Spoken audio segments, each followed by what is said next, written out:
This podcast is produced by the Harwood Productions Podcast Network.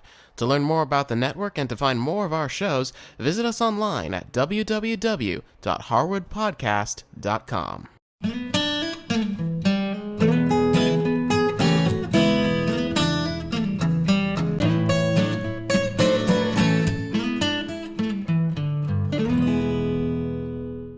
Hi, I'm Cindy Harris, and today I'm making some cold strawberry soup. You know, when it gets warm out, we don't usually want to serve a hot soup, but sometimes it's fun to play with some cold soups. This strawberry soup is one that actually comes from an old Polish recipe. The farmers would come in from the fields and want something refreshing for lunch. It's not sweet, so it's not like a dessert, but it makes an excellent starter or to be served along with a salad. We're going to start by getting our strawberries ready, and I've gone ahead and stemmed them, and now all I'm going to do is run my knife through them, just slice them up until I get 2 cups of sliced strawberries. I'm going to put those in a medium saucepan. Into the berries, I'm going to add 6 tablespoons of sugar and 1 cup of water. Then over at the stove, I've put the berries on a medium heat, and I want to bring these to a simmer. Now you can see the berries are starting to come up to a simmer, which is just what we want.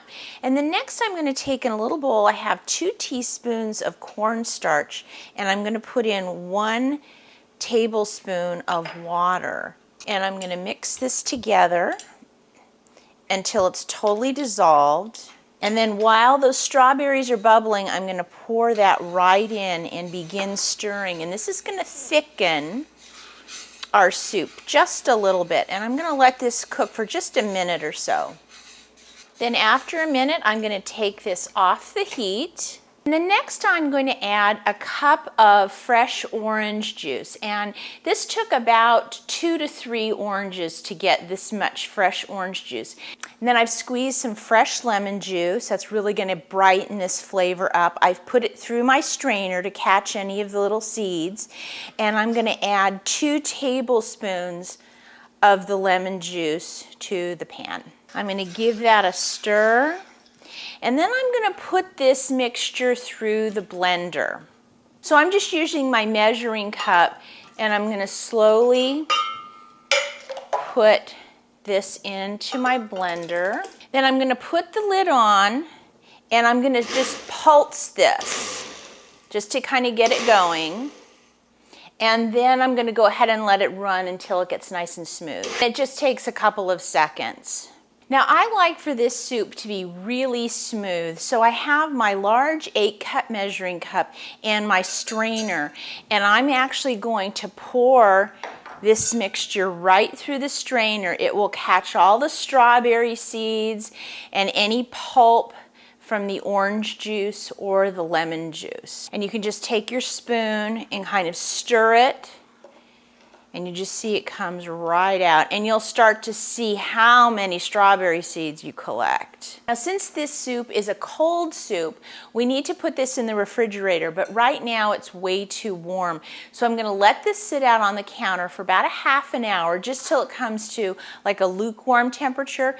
Then I'm going to cover it and put it in the refrigerator. Now this soup needs to be really cold, so I'm going to put it in for at least 2 hours. Well, my soup has cooled down really nicely. So I want to show you a couple of ways that you can serve this cold strawberry soup. Now it can be used as a starter, or it can be used in between courses to kind of cleanse the palate. So let me show you a couple of ways I do it. One thing you can do is I have these little dessert shot glasses. So I can pour some into there, or I can use a martini glass and pour some in there. Now this is not sweet. You definitely get that strawberry flavor, but it's not dessert sweet. But it's sometimes nice to add just a little garnish, so I'm just going to put a little sprig of mint and then a little spoon.